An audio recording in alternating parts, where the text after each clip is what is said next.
অত্যন্ত গুৰুত্বপূৰ্ণ খবৰ দিব বিচাৰিছো বনাঞ্চল ধ্বংস কৰি এবাৰ ভূ মাফিয়াই এক প্ৰকাৰৰ ভূমি সিন্ডিকেট কৰাৰ চাঞ্চল্যকৰ অভিযোগ উত্থাপিত হৈছে বৰাকত এতিয়া ভূ মাফিয়াই বনাঞ্চল ধ্বংস কৰি নিখা গোপনে ভূমি কটাৰ অভিযোগ উত্থাপিত হৈছে ইয়াকে কেন্দ্ৰ কৰি এটা ব্যাপক প্ৰতিক্ৰিয়াৰ সৃষ্টি হৈছে কিন্তু মৌনতা অৱলম্বন কৰাৰ অভিযোগ বন বিভাগৰ বিৰুদ্ধে পিছে কোনে কোট আৰু কিয় এনে ধৰণে বন ধ্বংসযজ্ঞ চলাই গৈছে এই সন্দৰ্ভত সবিশেষ এনিটক্সৰ দৰ্শকৰ বাবে লৈ আহিছো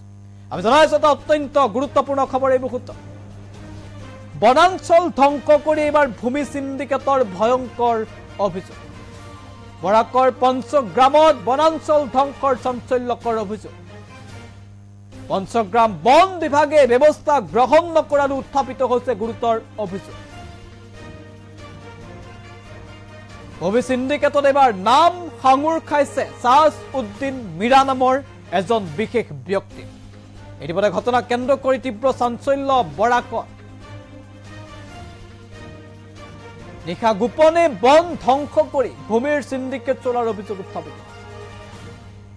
গোপন কেমেৰাত ইতিমধ্যে সমগ্ৰ দৃশ্য বন্দী হৈছে গোপন কেমেৰাত বন্দী হৈছে কেতবোৰ চাঞ্চল্যকৰ তথ্য ইতিমধ্যে স্থানীয় ৰাইজেও চাঞ্চল্যকৰ মত পোষণ কৰিছে এইদৰে বনাঞ্চল ধ্বংস কৰি পঞ্চগ্ৰামত ভূ মাফিয়াই ভূমি এইদৰে খন্দাৰ অভিযোগ উত্থাপিত হৈছে মাটি কটাৰ অভিযোগ উত্থাপিত হৈছে বনাঞ্চল ধ্বংস কৰি ভূ মাফিয়াই এনে ধৰণৰ কাম সংগঠিত কৰাৰ অভিযোগ উত্থাপিত হৈছে এজন বিশেষ ব্যক্তিৰ নাম সাঙুৰ খাইছে নাম হৈছে সাজ উদ্দিন মীৰা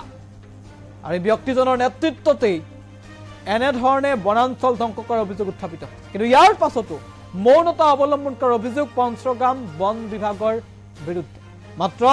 বন বিভাগৰ কাৰ্যালয়ৰ কেই কিলোমিটাৰ মান দূৰত্বতে এনে ধৰণে এতিয়া বন মাফিয়াই বা ভূ মাফিয়াই বন ধ্বংসযজ্ঞ চলাৰ অভিযোগ উত্থাপিত হৈছে এই অভিযোগ কিমান দূৰ সত্য স্পষ্ট হ'ব আৰক্ষী বা বন বিভাগৰ তদন্ত যে অভিযোগ উত্থাপিত হৈছে আৰু গোপন কেমেৰাত কেতবোৰ চাঞ্চল্যকৰ তথ্য পোহৰলৈ আহিছে আমাৰ হাতত স্থানীয় ব্যক্তিৰ মন্তব্য আছে তেওঁলোকৰ মন্তব্যৰ ভিত্তিতে আমি বাতৰি সম্প্ৰচাৰ কৰিছো কি কৈছিল আগবঢ়াইছো এটা মাটি আমার ৬৭ লাগে গড়ের লাগি গড়ের মানে বিটাত কাটাখাল কার লগে যোগাযোগ করলে কার লগে মানে যোগাযোগ করলে আপনার আমি কই এটাত মানে আমরা মালিকানা মাটি বেচা হইতে এখন বেজার লাগে ইগুন কে বেচে এটা মিডিয়নে বেচিল দৌড়ইছে নকইয়া না এমনি ডেইলি আইতরা আর যাইতরা এক দলাকে উইতা আর জানো লাখান অবস্থা মিটিনে এখন আনতে কিনে এখন তাই নতাই নি দাও তো আস্তা করি হ্যাঁ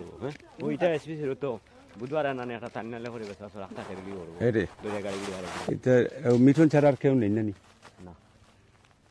আপনি তো এখানেও আসেনি এটা মানে মোটামুটি একটা আইডিয়া লই এগু আমি কই বাইরে এগু হইজন মানে যেন মাটি কুদিছে এগু ইনুক কুদিছে আবার ফটোসিম ফটোর বড়াই গড় হদারলাম আমাদের এগু বড়াই গড়ের কাগজ আছে ঠিক আছে কেন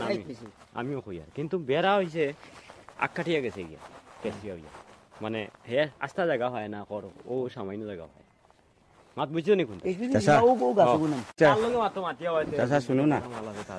শুনো না এটা মোটামুটি আইডিয়া আপনার কাছ থেকে একটা আইডিয়া পাই মোটামুটি পার গাড়ি তারা অন্যখানে কত করে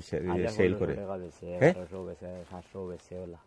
1000-1500-700 তারা বলতো খালি তো মিটু নেও না মনে করো আপনার অন্তাকি যদি একটা মাটি ঠিক যায় ও অন্য গিয়া পড়ে বাড়ে ও সড়কের পশ্চিম বাজে 300 টাকা ইনো তো মাটি খেয়ে বেছে একজন না একজনে বেছে তো হ্যাঁ মিটু যদি খাটাখাল যদি যায় মাটি তে মোটামুটি কত পড়বো একটা আইডিয়া আপনি তো यार বেলেকে মারি দিও না ওটা ওই যারা মাত্রা গাড়ি দি বড় গাড়ি বেলেকে তো বাদল না না আমরার কথা হইছে গিয়া হয় কত বেলেকে মারি দিও আসেন জানি লাগবে নয় তারা খালকে ওভার টাইম কালকেও দেখছি ওই যে বাগমারার ওদিকে ফালাতে বাগমারার ওদিকে ফালাতে কইছে ওখান দেই ফেলার একটা খবর লোক তার বনটাই মারি দিও না ওবা থেকে বন্দরতা না বন্দরতা দিয়া আর উপরে সাইড লাইছিলাম আর মাটি লাগে ঠিক আছে তার লাগে মাতো গিয়া মাটি মাটি হইব তার লগে মিঠনের লগে না না ও হইছিল ঠিক আছে মাটি তার লাগে আর সুশীল ভাই ধরে দিও শুনুন এটা মাটি আমার ৬৭ লাগে গড়ের লাগি গড়ের মানে বিটাত কাটাখাল লাগে তো কার লগে যোগাযোগ করলে এটা আমরা না স্টার্ট কার লগে মানে যোগাযোগ